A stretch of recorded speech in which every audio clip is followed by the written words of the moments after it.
एक छोटा सा देश है इजराइल, जिसकी बहुत कम पॉपुलेशन है, लेकिन हजारों साल से इस एरिया में लड़ाई चल रही है। अब ऐसा कौन सा रीजन है जिसकी वजह से हजारों साल से ये लोग लड़ रहे हैं? और आए दिन हम सुनते हैं गाजा पट्टी, हमास, टेम्पल माउंट। तो ये सारी चीजें क्या हैं? और ऐसा क्या है कि सारी दुनिया मिलकर भी इस इशू का कोई सोल्यूशन नहीं निकाल सके? इजराइल और पैलेस्टीन के बीच ये लड़ाई बहुत पुरानी है और ताजा तरीन हिंसा महीनों से जारी तनाव का रिजल्ट है। फर्स्ट वर्ल्ड वॉर में ऑटोमन एम्पायर के हार के बाद मध्य पूर्व में पैलेस्टीन के नाम से जाने जाने वाला ये हिस्सा ब्रिटेन के कंट्रोल में आ गया। उस वक्त की अगर बात की जाए तो यहाँ बहुत कम जूस रहते थे, जबकि अरब मुस्लिम मेजोरिटी में थे। यहाँ तक तो सब ठीक था, लेकिन जब ब्रिटेन को यहूदियों के लिए एक होमलैंड स्थापित करने की जिम्मेदारी मिली तो अरबों ने अपनी आवाज उठाई। ज्यूज का कहना है कि यह उनके पूर्वजों का घर है, जबकि अरबों का दावा है कि यहाँ इस्लाम की तीसरी होली पैलेस मौजूद है। 1920 से 1940 तक यूरोप में उत्पीड़न से बचकर एक बड़ी संख्या में यहूदी शेल्टर के लिए यहाँ पहुँच गए और अपने होमलैंड की मांग में तेजी शुरू कर दी। और तभी अरबों, यहूदियों और ब्रिटिशर्स के बीच लड़ाई शुरू हो गई। 1947 में यूएन में पैलेस्टीन को दो हिस्सों में बांटने के बारे में मतदान हुआ और यरूशलेम को एक इंटरनेशनल सिटी बनाया गया। इस योजना को यहूदियों ने तो मान लिया, जबकि अरबों ने इसको खारिज कर दिया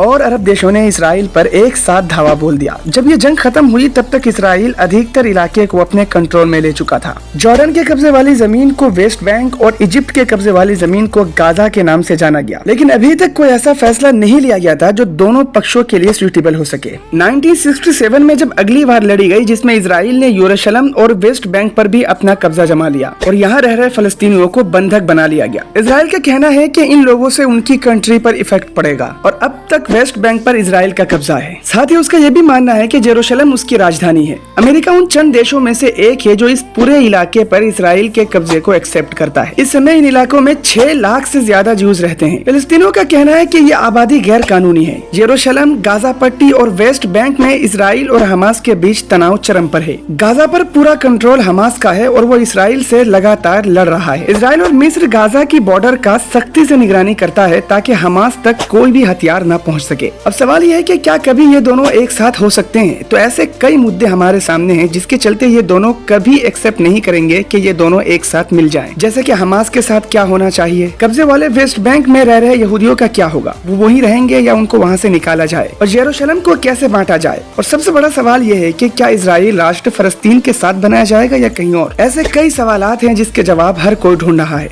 अगर आपको वीडियो में दी गई जानकारी अच्छी लगी हो तो वीडियो को लाइक करके चैनल को सब्सक्राइब करें।